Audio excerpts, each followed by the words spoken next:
Joining us on the phones right now, Congressman Jodey Arrington. Congressman, good morning. How are you? Good morning, Chad. I'm doing well, and always good to be with you. Yeah, always glad to have you on the program. It's been a busy week in Washington, D.C., as it always seems to be a busy week in Washington, D.C. Let's start off, before we get to the Farm Bill and everything revolving around that. Let's talk about immigration, and first I want to get to what's been going on the border. With the separation of families, the president issued an executive order calling for that to be halted. What did you think about his executive order? And to me, more importantly, the question is: should Congress take this issue up and do something about it? Well, they should, because we make the laws, and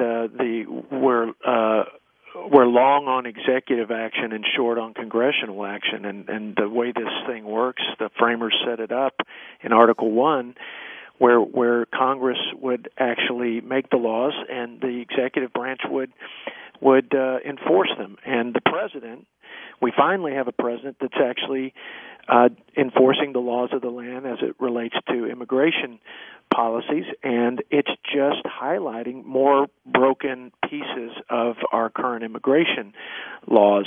We saw that with the asylum seekers who, the word is out. If you get to this country, you bring children, and you say you fear for your lives, you'll be released into the interior of our country with a court date in the distant future, years in the future. People don't show up for that.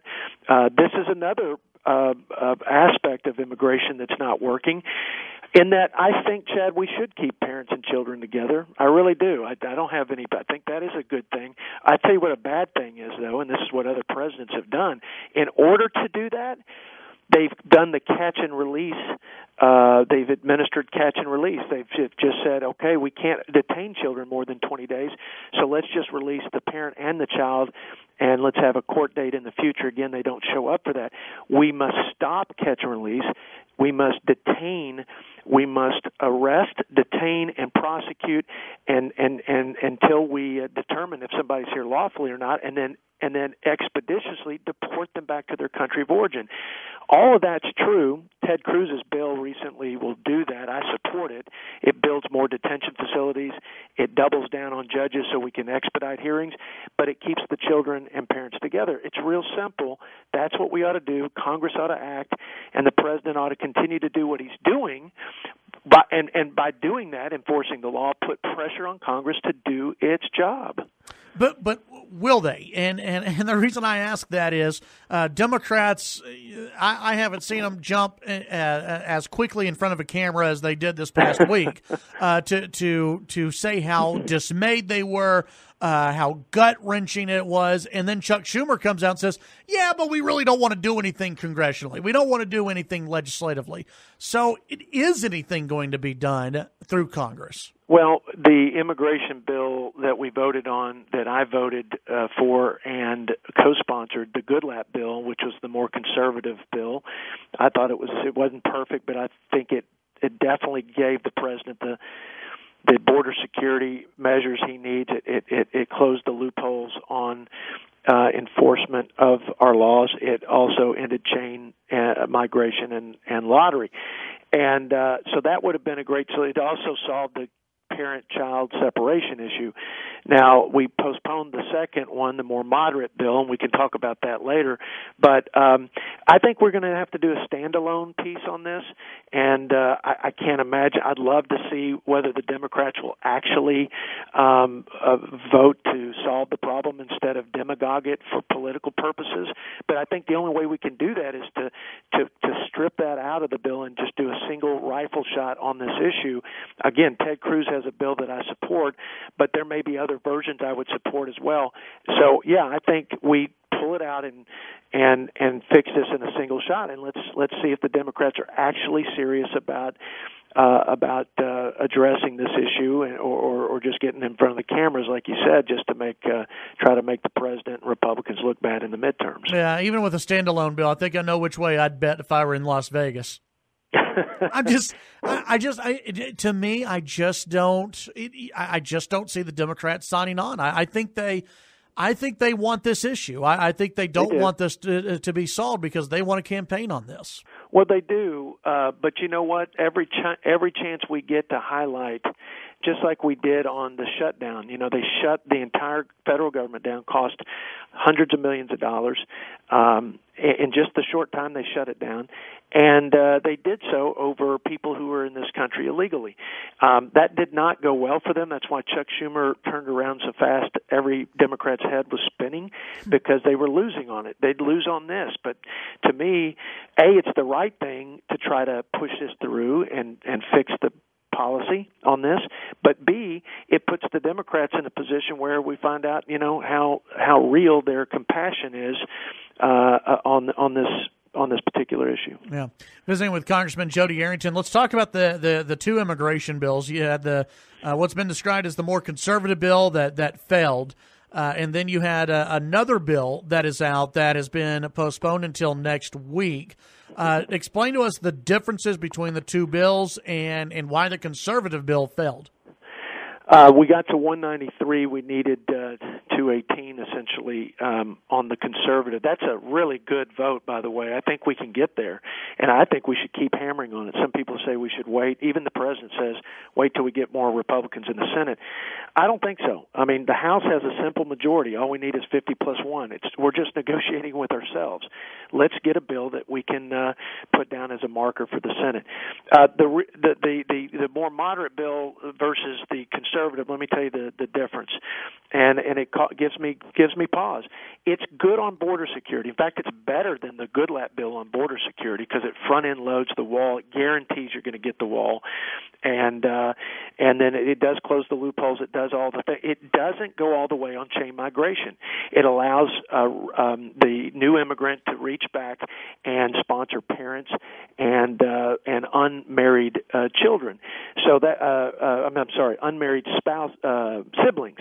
So there's a couple of links in the chain migration that aren't addressed in the second bill, and 70% of immigration, of people who are immigrating to this country, are coming through chain migration. That's 10 million in 10 years. That's over 2,000 a day. If we don't address the chain migration issue, we're missing the point. The other piece that we're going to miss, that wasn't in the moderate bill, that was in the Goodlatte bill, is turning off the magnet of employers hiring people who are in this country illegally, and that's the E-Verify. It was in the Goodlatte bill, wasn't in this one. If you don't turn that magnet off, they're going to keep coming. I don't care how high you build the wall. So those are two big pieces missing out of the moderate. That's why we pulled it. That's why we're not even voting on it this week. We'll see if we can make that one better. We got to do something to get to 218, because if we don't, the president will not get the tools and resources he needs to do the job he wants to do to secure the border, protect our citizens, our sovereignty, and stop this influx of illegal immigrants. But before we take our first break, I want to ask you this. Either bill, if it made it out of the House, would it pass in the Senate? No. I think that the Senate has to get 10 Democrats, so I think you're going to have to negotiate it. But here's the thing, Chad, we've got to have the strongest, most conservative starting point for the Senate. That's right. The point. And then, by the way, but if we do nothing, and I want everybody to hear this, if we do nothing, and we, because we want to just have nothing, we want to get everything we want, then we have status quo, which is open borders. We have an open border situation here. We'll have millions more come. The DACA folks, they're going to be here permanently. There'll be de facto amnesty for millions of people here illegally anyway. So we've got to fix this. That's why I'm leaning into this, because I think we've got to get this done so we can secure the border and help this president. When we come back, we have much more to get into, including the Farm Bill passing the House. We'll talk about its chances in the Senate, and then also what the House did with the Farm Bill. We'll be right back. Chad Hasty Show, KFYO, with Congressman Jodey Arrington. We go back to the phones. Joining us this morning, Congressman Jodey Arrington. And, Congressman, let's move on. Farm Bill that passed the House yesterday. A big win for Republicans, and a big win for our ag producers out here, it looks like. Huge for West Texas and ag economies around the country and U.S. agriculture, and I guess I could say big for everybody who likes to eat, have 3 meals. A lot of places around the country, they think it shows up at the grocery store. We know different. We've got a lot of trade inequities out there. China would be a case in point. Commodity prices are up and down. The market is very volatile, as is the weather. So you got to have a safety net if you want to grow your own food, feed your own people, and not depend on other countries. I think food security is every bit as important as energy independence. We've got both in this country because we're blessed with abundant resources and hard-working oil and gas producers and ag producers. So, yeah, we got a great farm bill. It takes care of the safety net, plugs that big hole with cotton that was missing in 2014, makes investment in rural infrastructure, and it does something that I think is long overdue, and that's require able-bodied people to work in order to receive government assistance. It's, that's to me, it's not compassionate. And I said this in the budget meeting to my Democrat colleagues. To think that it's compassionate to trap people in a cycle of dependence on government is upside down, and we need to do what Bill Clinton did in 1996. I read excerpts from Bill Clinton's speech about this was never meant to be a lifestyle, and he gave some. I was surprising them. They thought I was reading a speech from Ronald Reagan, but it was Bill Clinton who signed that 96 welfare to work reform. We need to tighten those standards up. We need to restore a work ethic in this country, and so I'm proud to have supported it. I'm excited that it's now in the Senate, and I think we're going to get it to the president by before the end of the due date, which is September 30th. Yeah, there is that pesky Senate part of the entire thing, which has been pesky the entire time you've been in Congress. So explain to us what you think Congress is going to push back on, because they're going to push back on these work requirements. Y'all know that. Well, we already know that because our Senate colleagues passed it out of their Ag Committee without any reforms to the food stamp program. The president said he won't sign it if it doesn't have some welfare to work reforms in the food stamp program. I agree with him. I mean, we need a farm bill for U.S. Ag, and that's no small thing. But it's just, 80% of the farm bill, $70 billion annually, is spent on food stamps. And we've doubled the enrollment of food stamps over the Obama era because we didn't require able-bodied adults to go to work. We've got 7 million able-bodied male adults in prime working age from 20 to 50, 7 million. We have almost the exact amount of surplus jobs in this country. So you're right. That's where they're going to try to dial it back and dilute it. I don't think they're going to do nothing with it because I don't think it will pass out of conference. I don't think the president will sign it, but it won't be as strong as the House. We'll see what happens. But yeah, the Senate's been the bane of my existence since I've been up here. So do you think something will eventually get out, though? I mean, what's the percentage chance that nothing happens on the farm bill? I mean, the Senate has to do something, right? They do. I think it's a high probability we're going to get something because this economy, the farm economy, we lost 50%, cut the income in half since the last farm bill. Rural America has been hurting as a result.